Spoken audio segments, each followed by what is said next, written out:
মুসলিমদের জন্য আল্লাহ তাআলার সন্তুষ্টি লাভের গুরুত্বপূর্ণ ইবাদত হলো কুরবানি। সারা বিশ্বের সামর্থ্যবান মুসলমানরা তাকওয়া অর্জনের উদ্দেশ্যে পশু কুরবানি করে থাকেন। আর এই কুরবানি শুরু হয়েছিল পৃথিবী শুরুর দিকে হযরত আদম আলাইহিস সালামের যুগে।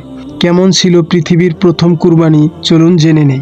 আল্লাহ তাআলা হযরত আদম আলাইহিস সালাম ও হযরত হাওয়া আলাইহিস সালামকে জান্নাত থেকে পৃথিবীতে প্রেরণ করেন এবং মানব বংশ বিস্তারের জন্য নিয়ম স্থির করেন। আল্লাহ তাআলা হযরত হাওয়া আলাইহিস সালামের গর্ভে প্রতিবার যমজ সন্তান দান করেন। তাই প্রত্যেক জোড়ায় একজন ছেলে ও একজন মেয়ে জন্মগ্রহণ করত। তখনকার যুগে প্রথম জোড়ার ছেলের সাথে পরের জোড়ার মেয়ে এবং প্রথম জোড়ার মেয়ের সাথে পরের জোড়ার ছেলের বিয়ে দেওয়ার বিধান ছিল। হযরত মা হাওয়া আলাইহিস সালাতু ওয়াস সালামের গর্ভে হাবিলের সাথে লিওয়া আর কাবিলের সাথে একলিমা জন্মগ্রহণ করেন।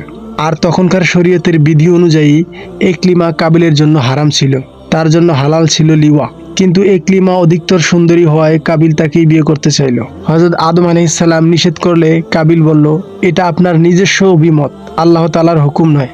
তখন তিনি বললেন, তোমরা দুইজনেই কুরবানি করো, যার কুরবানিকে আগুন এসে জ্বালিয়ে দিয়ে যাবে সেই সত্য। সুতরাং কাবিল গমের স্তূপ আর হাবিল উট কিংবা দুম্বা জবাই করে পাহাড়ের উপর রাখলো। অদৃশ্য আগুন এসে হাবিলের গোস্তগুলো জ্বালিয়ে দিয়ে গেল আর কাবিলের গমগুলো এমনি পড়ে রইল। এটি ছিল মানব ইতিহাসের সর্বপ্রথম কুরবানি এবং কুরবানির পদ্ধতি।